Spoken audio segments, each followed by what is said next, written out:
In the last video, I showed you an overview of the stealth system that I created to give myself privacy and security while living in my Prius. The system has undergone some upgrades and it is working great. I've been living in my car now for 154 days, and during that time, I have never had anyone bother me or even see me living in my car. The secret is a privacy system that hides me even when my car is in plain sight.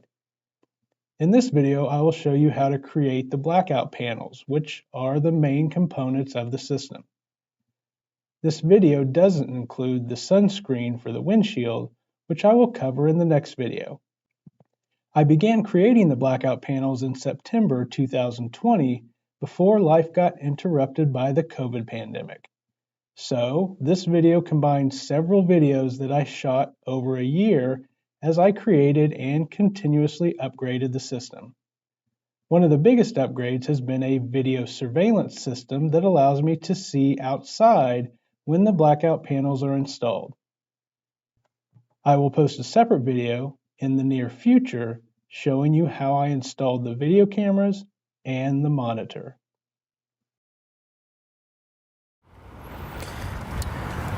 So the best material that I found for making the window blackout panels is this corrugated plastic, and this comes in sheets. This is the same type of material that people use to make yard signs, especially for politicians during election seasons. And so what you want to do is just make sure that you measure the windows that you need the panels for and get panels that are big enough to fit. Mine were 24 by 36.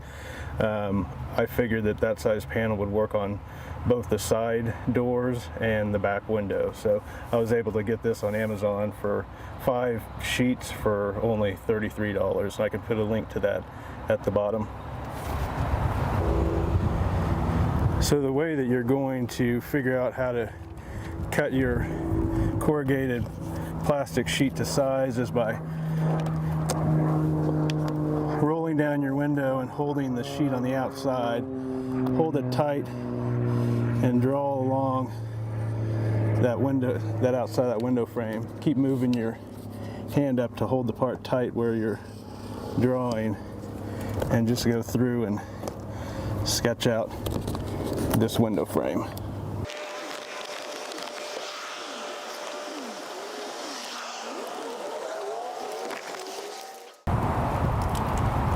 Since the corrugated plastic sheet was so large, I went ahead and did a first drawing and then cut it down so that it'd be easier to hold and handle. Then I came back here and I'm gonna double check my lines and make sure that it fits. By the way, it would be helpful when you're in this part of the process to have somebody help hold the sheet against the back of the door while you draw out the lines.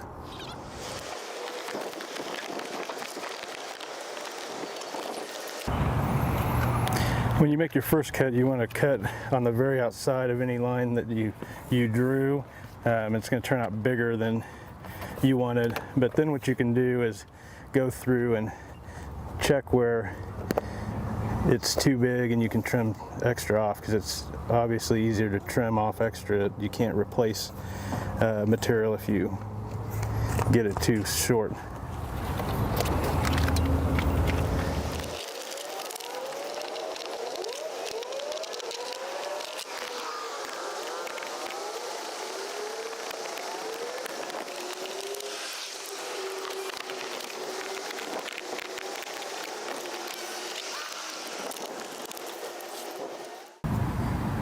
So now you can see we've got the panel fit in as best as we can. It's close. For the most part, the sides are tight. The bottom's tight naturally because I shoved it all the way down into that groove between the door body and the window before I started measuring and drawing out the lines to make the cuts. So the only place we've got is up through here where we've got some daylight showing through, but we've got a fix for that. We expected that because there's no way you're going to be able to cut these things perfectly to size unless you get really lucky. So the next step is to put some material in here to fill the gap wherever we have daylight shining through. So the way that we're going to fill the gap around the top is using this hook and loop adhesive tape, which is the same thing as Velcro, but Velcro is actually a brand name, but it's the same type of material. And all we're going to use is the loop part. So this roll has the softer loop side, and this roll has the rougher hook side, and together they can stick together to create Velcro. But what we need to do is just to simply take this, and we're going to run it along the edge here so that it's partly stuck onto here and hangs over, so the soft loop material creates a nice barrier that sticks between the blackout panel and the gap between it and the top of the window.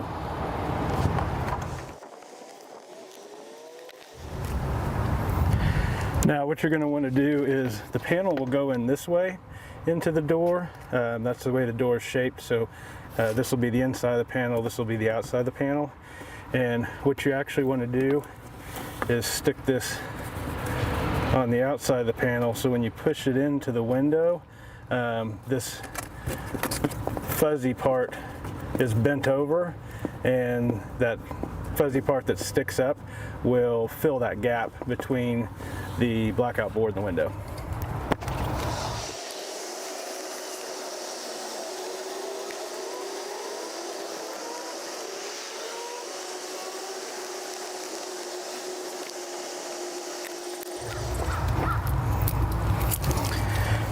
Now what you can see I did is I took an X-Acto knife, and you can use a pocket knife or a sharp knife from your kitchen, and I just cut about 1/4 inch or about 1/4 to 1/3 of the way up to peel back this plastic to get to the adhesive. We don't want the whole strip to come off because we don't want this part up here to be sticky, because we want it, once we put it on the board, we want it to be able to be free to move around.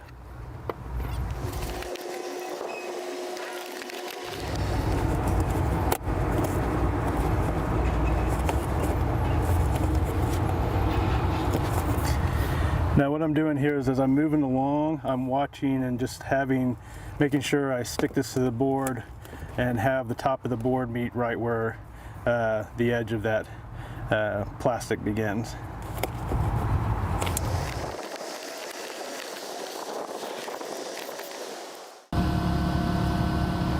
Now as you can see, we've started to really close up most of the gaps here. We don't have much light shining through. We have a couple little spots where we'll add some of that Velcro over here as well, and then we'll actually go through a process of taping the back side of this a little bit to stiffen this up.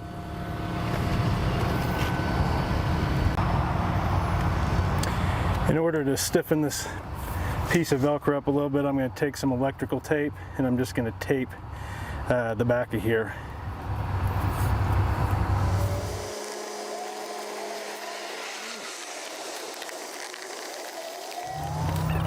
So what I did is I took this 1/2 inch electrical tape and kind of felt along as I put it on here, and put roughly the bottom half of the tape along the top edge of this board, and then just rubbed it in to the Velcro strip while kind of pushing the Velcro strip down, so that kind of forces it out some more and gives it a little bit more rigidity. Now we should have a pretty good fit.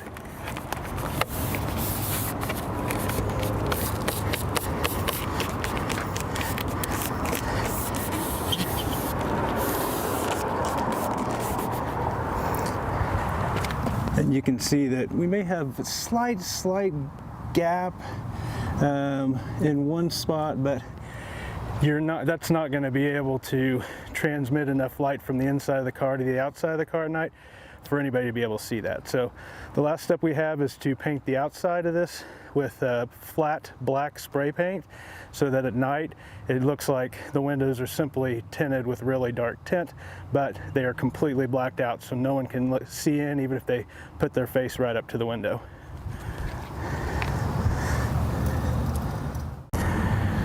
So this is what it looks like with the blackout board installed in the window. During the day, it's hard for people to even tell that that's not just a tinted window unless they look close. And definitely at night, if you're at a campsite or sleeping in a parking lot, no one's going to be able to tell. It'll just look really dark, like they can't see in, and they'll assume that it's tinted. So there's that window compared to one without anything on it, and you can really see the difference. In many cars like my Toyota Prius, you'll probably have some windows in addition to the main windows, like these smaller windows here. And so the best way I've found to create the blackout panels for these is a simple process that I'll show you now. And I just use a plain piece of printer paper, and what I'm going to do is I'm going to push it in there and really work it into that space so that I can find all the edges of the window. Then I'll use a marker to draw the outline.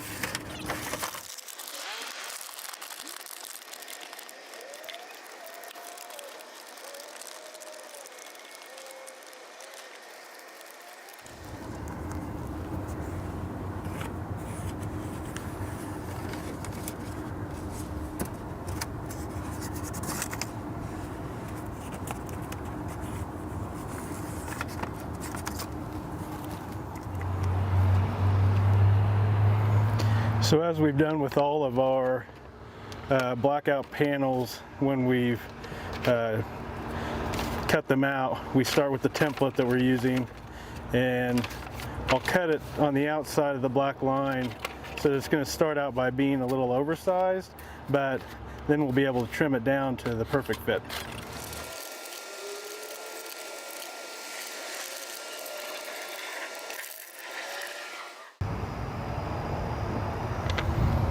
I've got some scrap corrugated board here, so what I'm going to do is, there's actually one side of this window that's flat, so I'm going to put it on the flat side of the board so I don't have to cut any there, and then I'm going to draw this out.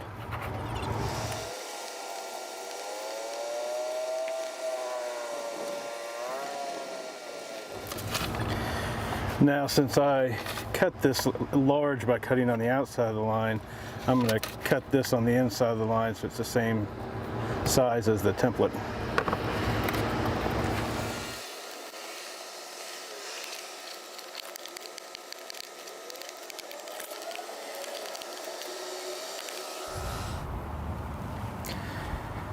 Now, one of the things we want to do before we go any further is we want to take some electrical tape and just make a little tab for this, because once we push this into that little window, it's going to get stuck in there pretty securely, and we won't have any way to get it out once that happens. So what we're going to do is just take a little piece of tape and create a little tab we can use to pull it out.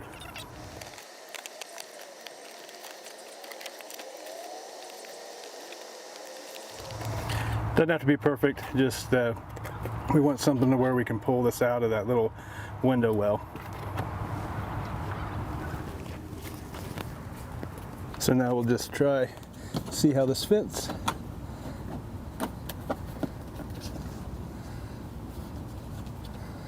And it actually fits really good. There may be a little bit of gapping on the sides, but the good thing about this window is that it actually has a black border around it. So it's okay if there's a gap on this one. We won't have to create anything to fill that gap because this fits in perfect.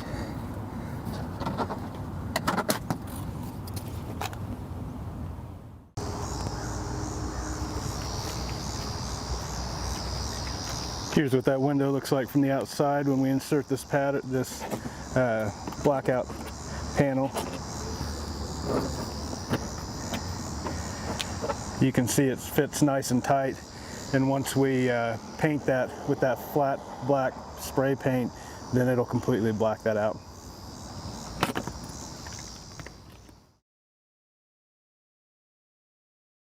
After a couple of weeks in use, I realized that under certain lighting conditions, people could see that I had boards in my windows. So I decided to improve the system by getting the windows tinted. I didn't get blackout tint, or what they call limo tint, because that is illegal in many states. The tint that I had installed was like factory tint on most vehicles, and it darkened the windows just enough to hide the texture of the panels. Now, when I put the panels in the windows, It simply looks like I have really dark tint, but I can remove the panels when I drive. The tint, combined with the panels and the sunscreen, create a system that provides complete privacy. Well, that is how I created the blackout panels. In the next video, I will show you how I installed the sunscreen and dealt with visual gaps around the sunscreen on the windshield. In the meantime, thank you for watching this video. And don't forget to click the subscribe button so you get convenient links and notifications on YouTube when I post future videos.